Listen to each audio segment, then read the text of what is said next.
তো বন্ধুরা কি আর বলি, দুঃখের কথা। অবশ্যই তাওসান আমার জিএফ এভাবে কেড়ে নিবে আমি কোনো ভাবতে পারিনি, কারণ তা অবশ্যই জিএফ জন্য আমি কত না কি করছি। এই রোজা আহমেদের জন্য আমার জীবনের সর্বোচ্চ চেষ্টা করছি, তাকে সাকসেসের পেছনে আমার অবদান ছিল।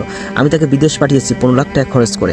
তার সাথে আমার সম্পর্ক 9 বছর, 2016 সাল থেকে আমাদের সম্পর্ক আমাদের প্রচলিত আছে বা সম্পর্কে আমরা জড়িয়ে আছি। কিন্তু হঠাৎ করে কি এমন একটা বিষয় যে হঠাৎ করে তাদের এই আজকের এই দিনটা দেখে আমি বিষয়টা নিয়ে খুবই কষ্ট এবং পেয়েছি এবং খুব দুঃখ পেয়েছি যে অবশ্যই যে কেমনে কি শুধুমাত্র 3 মাসও হয়নি ওর আমার ব্রেকআপের বিষয়টা নিয়ে। ব্রেকআপ হওয়ার পরপরই হঠাৎ করে সে চেঞ্জ হয়ে গেল, আর আমি এখনও এই বিষয়গুলো কখনো ভুলতে পারিনি। আর তার স্মৃতিগুলো এখনও আমার ঘুম কেড়ে নিয়েছে। সো অবশেষে তাওসান ভাইয়ের সাথে যে এরকম একটা ঘটনা ঘটবে এটা আসলে অবিশ্বাস্যকর ঘটনা।